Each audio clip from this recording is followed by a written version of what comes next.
It would seem that we know a lot about ourselves and our planet. But in fact, it turns out that here we have no less white spots than in the distant cosmos. We are not even talking about the microcosm or the structure of the Earth, and even less about the origin of man. Here is a simple story. There is a people who have no home, no homeland, no borders, no states. For decades, they have been trying to rein them in, to force children into schools, to issue passports to adults, to force them to work for the world economy. But all to no avail, and all because the Bajau are the people of the ocean, and it is to them that they belong. By the way, we have something to learn from them, in the light of possible future natural and man-made cataclysms.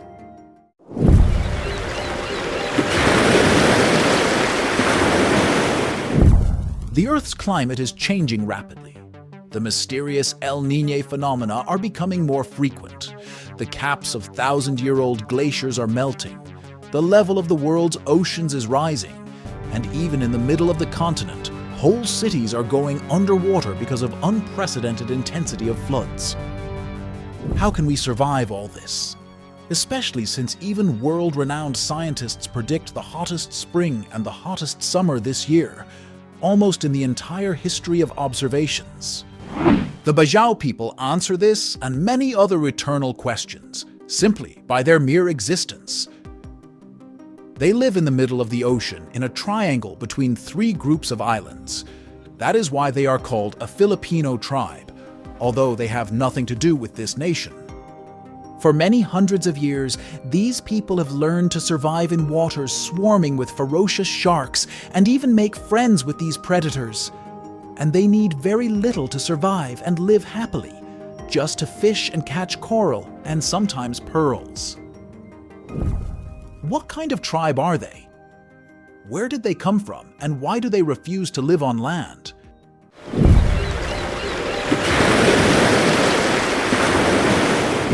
Although they are more often called sea gypsies or sea nomads, since they still live in a very specific part of the ocean, you simply cannot sail far with such vessels.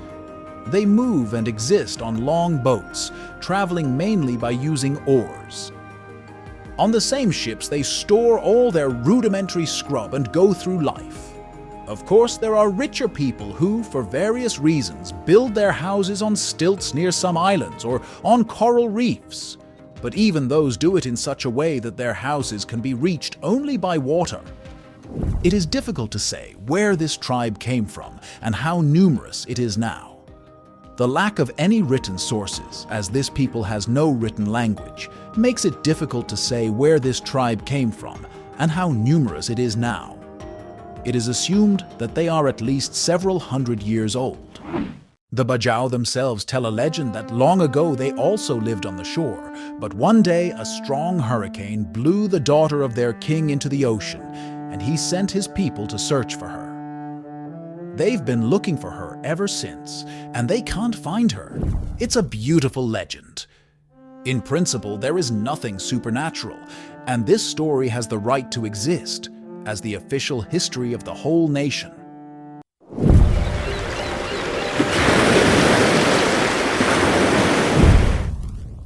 Well, they do go ashore to sell or trade the gifts of the sea, mostly fish, coral, and pearls. They still can't live without things like drinking water, some elements of modern clothing, some foodstuffs, and tools. As it was already mentioned above, the authorities of some countries are all trying to bring them to order.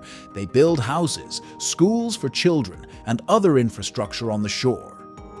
However, as we say, if you don't feed the wolf, he still looks into the forest.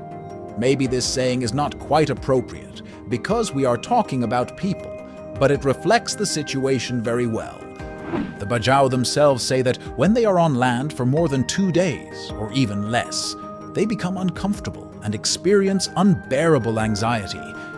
They want to immediately return to the ocean, and nothing can be done about it. But they still visit the shore, and not only to buy food, they also bury their dead in the ground. And this shows that even though the tribe lives most of the time on water, they still have their roots on land. As for food, 90% of the tribe's food comes from the sea.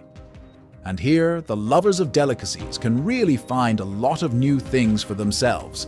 For example, sauce from stingray fins. But still, the Bajau buy not only fresh water, but also, for example, flour and some other products from the shore.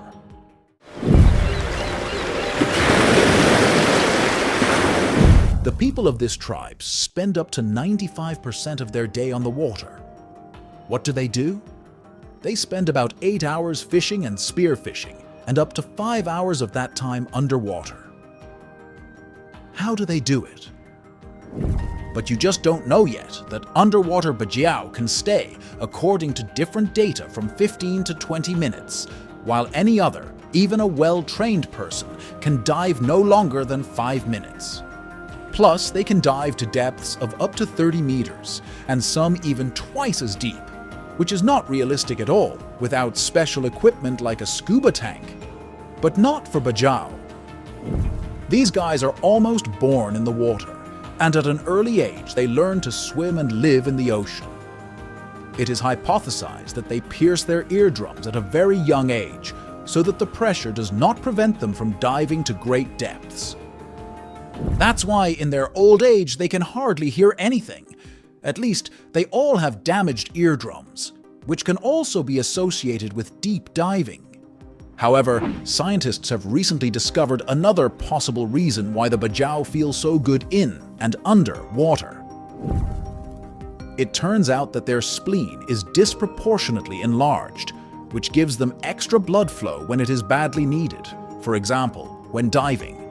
As a result, not only can they stay underwater for long periods of time, but they can also walk on the seabed in search of beautiful coral and pearls.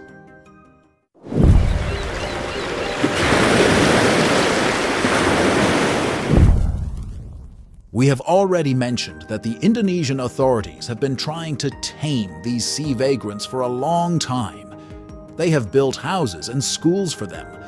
However, they are still there, and only a few have managed to move completely to land. And even then, they have not gone far from the ocean. But there are other problems with these people. Thus, the Bajau literally and figuratively do not see borders. They swim from one location to another for fishing, not realizing that every day they cross the borders of different countries. But there is little point in arresting them for this as well. The Bajau have never had any documents, and it is not clear what to do with them. Where, for example, to expel them later. But that's not all. As it turns out, people living in the wild do not respect nature very much. Recently, they have started to use dynamite and various poisonous substances to catch fish.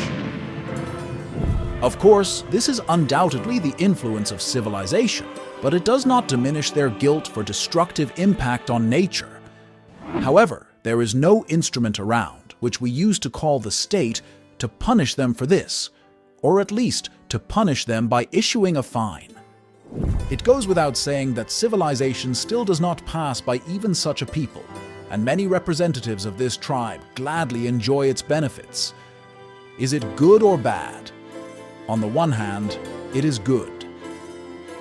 However, the Bajau remain a very distinctive and closed people, and take only the essentials from the world around them, while continuing to deny what they feel they do not need at all.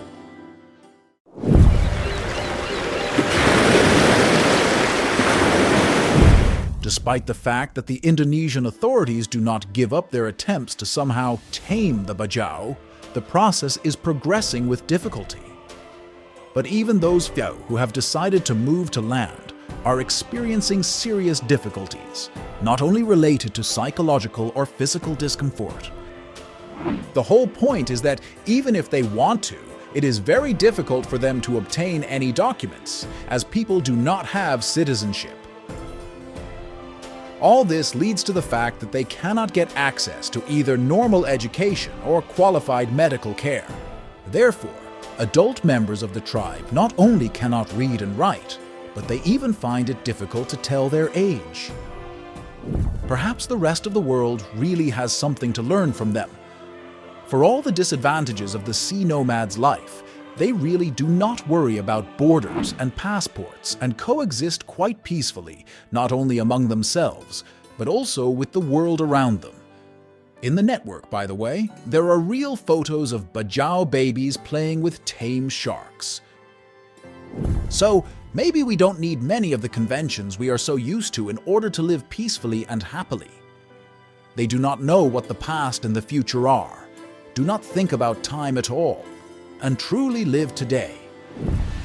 By the way, if the level of aggression in the world, on the one hand, and the temperature of the ocean, on the other hand, continue to increase at such rates, then very soon, the experience of survival of the bajau may be necessary for all of us. After all, it is not excluded that a natural or man-made catastrophe may occur, which will throw us back to the stage of development of such a sea tribe.